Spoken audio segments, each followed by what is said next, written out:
Les 80 pays les plus puissants du monde, l'Algérie hors classement. L'Algérie ne fait pas partie des 80 pays les plus influents au monde. Le classement de l'année 2020, réalisé par la Société mondiale de communication et marketing VMLIR, en partenariat avec Wharton School de l'Université de Pennsylvanie, met en valeur la présence de 80 pays dans l'actualité mondiale ainsi que leur contribution à façonner les modèles économiques mondiaux. Le classement se base aussi sur la politique étrangère des pays ainsi que sur leur budget militaire. Il se réfère à une enquête qui concerne plus de 21 000 personnes des 4 régions du globe à qui on a demandé d'associer 80 pays avec des attributs spécifiques.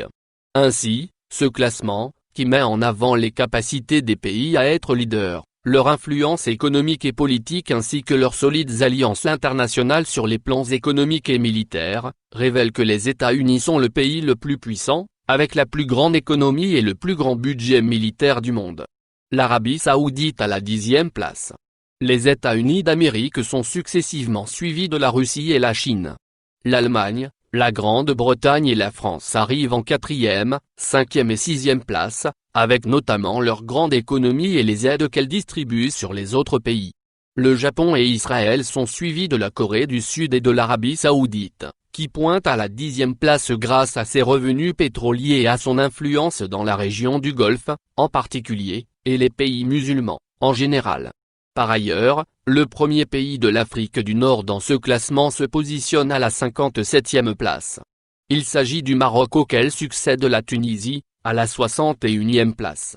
L'Algérie ne fait tout bonnement pas partie de ce classement, dans lequel figurent plusieurs autres pays africains, à l'instar de l'Afrique du Sud, 32e, le Kenya, 52e, et le Ghana, 55e.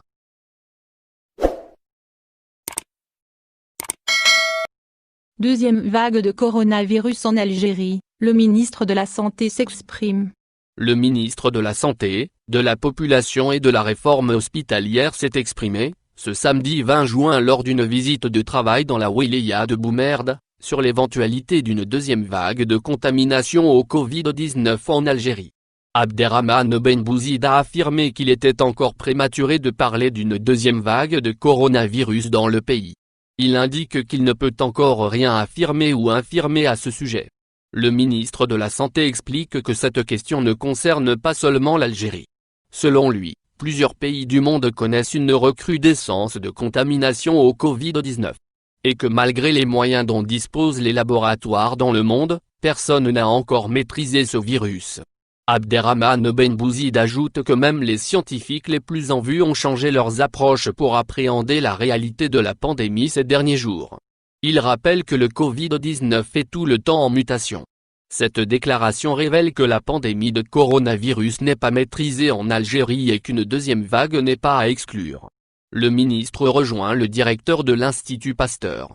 Il faut rappeler que le Dr Fawzia Derar, directeur de l'Institut Pasteur, avait alerté, le 13 juin, sur le risque d'une deuxième vague de la pandémie dans le cas où les Algériens ne respecteraient pas les mesures de lutte contre le virus.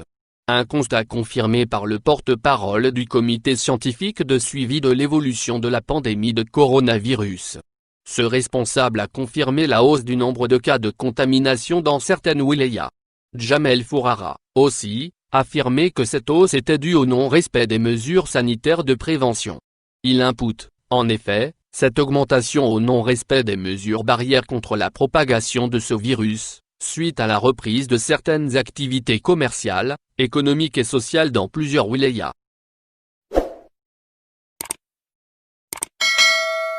Covid-19, vers le report des examens du BEM et du bac. Il est fort possible que le calendrier des examens de fin de cycle, BEM et bac, soit reporté, si la situation sanitaire se dégrade davantage. Selon des sources proches du ministère de l'Éducation nationale, une telle éventualité est sérieusement étudiée. Les pires scénarios sont actuellement à l'étude, dont celui de la possibilité d'annuler carrément le BEM et de faire passer les élèves de la 4e année moyenne au lycée sur la base de leur moyenne des 2 trimestres étudiés.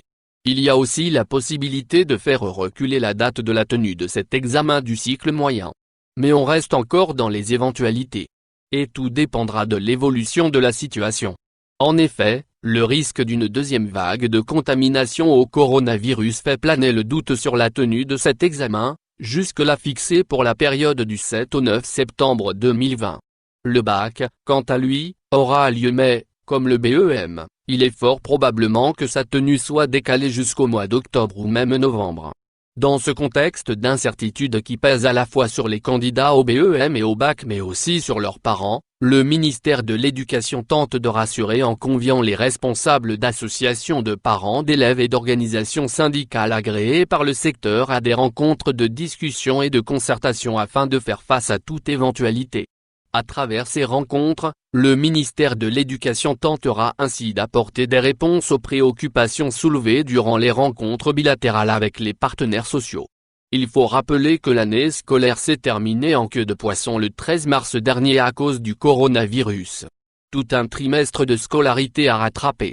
Une tâche qui est loin d'être simple pour les élèves mais aussi pour les écoles qui doivent faire preuve d'ingéniosité pour pouvoir limiter les dégâts et accompagner les élèves, notamment ceux qui sont en classe d'examen. Un accompagnement qui reste aléatoire surtout lorsqu'on connaît le fonctionnement des écoles.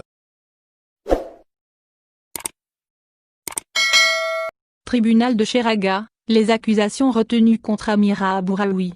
La militante et médecin Amira Abouraoui a été présentée le dimanche 21 juin 2020 devant le tribunal de Cheraga à Alger après 4 jours de garde à vue. Selon le Comité national pour la libération des détenus, Amira Abouraoui est poursuivie pour incitation à attroupement non armé, offense ou dénigrement du dogme ou des préceptes de l'islam, offense au président de la République par une expression outrageante, injurieuse ou diffamatoire, publication pouvant porter atteinte à l'unité nationale, information ou nouvelle, fausse ou calomnieuse, susceptible de porter atteinte à la sécurité ou à l'ordre public, incitation à la violation délibérée et manifeste d'une obligation de prudence ou de sécurité édictée par la loi ou le règlement, expose directement la vie d'autrui ou son intégrité physique à un danger.